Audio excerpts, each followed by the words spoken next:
Driest. I'm the founder of the Institute for Real Growth, which is a not-for-profit, independent platform that helps CMOs and other senior growth leaders drive more humanized growth.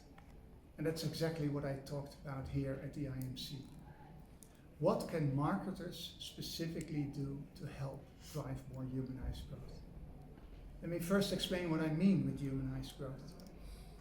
Our founding study 5 years ago showed that overperforming companies, growth overperforming companies, those that outperform their direct competitors in terms of top line growth over the past 3 years, that they're shifting towards a new growth model. They're steering away from shareholder primacy, short-term focus, to a more longer-term focused strategy in which they're creating value for all stakeholders. All stakeholders being their own people, their colleagues, the people they serve, their customers, the people that live in the communities in which they operate, and the capital markets, their shareholders, their owners, if you will. So what I've talked about today is what is it that we as marketers specifically can do to help drive more humanized growth? And what I laid out was a roadmap, a 5-phase roadmap, starting with ground as marketers, but as broad leadership team in companies. Driving humanized growth, start with knowing thyself, where you come from, what your roots, what your strengths, what your DNA, what your culture, what your values are. You've got to know who you are yourself, but obviously you also got to know who your customers, your employees, your regulators, and all other stakeholders. You need to understand their needs, what's important to them, and whether those things also impact you as a company. We call that ground. And it's basically all about, opening the window to the world and have a receiving end, a deep receiving end perspective and understanding of all these different stakeholders. And in my view, in my book, that's a core trait of marketers. And I invited marketers here to take the lead in creating one version of the stakeholder truth in the boardroom. That's something marketers can do to start with. But then it's about reimagining, the second phase, reimagining a future,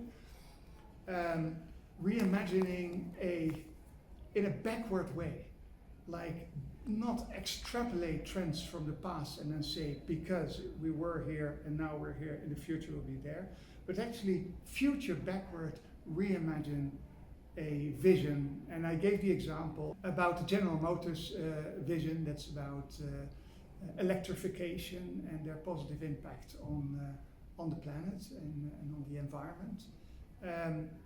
But it's not only about laying out that vision, it's then also about articulating your aspirational role, your as a company's aspirational role in that future, also known as purpose. And I've explained how I'm a little wary about using that word purpose because it's a bit contaminated, maybe not in South Africa, but definitely in other places in the world. It's being associated with, tree huggers and people who want to save the world and don't care about business results. And I look at it very differently. A business needs to be very healthy in order to be purposeful. So I shared a model of 4 circles, overlapping circles. And those circles are 1, what the world needs, 2, what as a company you're explicitly good at, how you can make money, how you can create economic value, and what your people are passionate about. And a strong purpose sits at the intersection of each of those 4. And fair enough, you can skew towards one. For example, Amazon skews towards what they're extremely good at, customer centricity. They want to be the most customer-centric company on the planet. Patagonia focuses definitely on what the world needs, saving the home planet. But it doesn't mean that they are not very aware and ticking the boxes of what they're good at, how they can make money, and what their people are passionate about. Because look at them. They have more recruits than they can absorb. Everybody wants to work at Patagonia. They're extremely good at what they do, and they really do make money. They're a very fast growth, high profitable company. But they skew towards what the world needs. So yes, they want to save the home planet, but they understand that they have a business to run as well. Now, after reimagining a future and articulating your role or purpose in that future as a company, it's about making hard choices, focusing on the areas of transformative change, which also often means, which is very difficult, is not doing things, stopping things. And I gave the example of Steve Jobs, who upon his return at Apple, when he took the reins again, he drew a 2x2 and he said, these are the 4 areas and products that we're going to focus on. I'm going to stop everything else. Focus is as much about what you don't do as what it is what you do. And you can also focus on a specific stakeholder. Like, again, Patagonia says the earth is our only shareholder. But what you need to do is articulate what is the value you're creating for each of these different stakeholders, and how do you measure and track that. Now, when you have a clear, let's say, integral value creation strategy for all stakeholders, integral and focused strategy for all stakeholders, then it's about organizing for that. And creating value for all stakeholders means, as a start, that you understand that you're part of a bigger system, that you need to drive systemic change. And interdependence is absolutely key. You need me and I need you in order for us to win. That starts internally, breaking down those silos. We see at overperformers that marketers are much more connected with other functions than in underperforming companies. We also see that senior leaders are much more connected with younger staff because they want to learn from them. They open their door. They actually have 5.5 times more connections with junior staff on LinkedIn. And that's hard behavioral data that shows that. So there's definitely that mindset, that collaborative mindset. And then lastly, it's about you as a leader. It's about, articulating your own purpose and being crystal clear about that. It's also about building the skills and the experience that you need as a seasoned leader to drive this change. But in my view, it's more than anything about your attitude. How do you operate? And I gave a few examples of South African leaders with winning attitudes that we researched together with Spencer Stewart. And we saw, for example, Chantal Sambonos, who talks so much about tolerance and respect. And in our book, that's the word open-minded, the value or the mindset of open-mindedness. That's what overperformers do. But they're also really courageous, like Dangote, and the Nigerian business leader, now the wealthiest man on the continent and the biggest philanthropist, because he had the courage to push through where others gave up or said, no, this is too big, too bold for us. It's also about being optimistic and future-focused, like the founder of Discovery, who now has gone really global with the Vitality thought and platform. And they're actually called the Vitality Group in the UK, in the US, and in other places in the world. And the idea is very simple. Encouraging their clients to live healthier lives, and as a reward reduce their premium.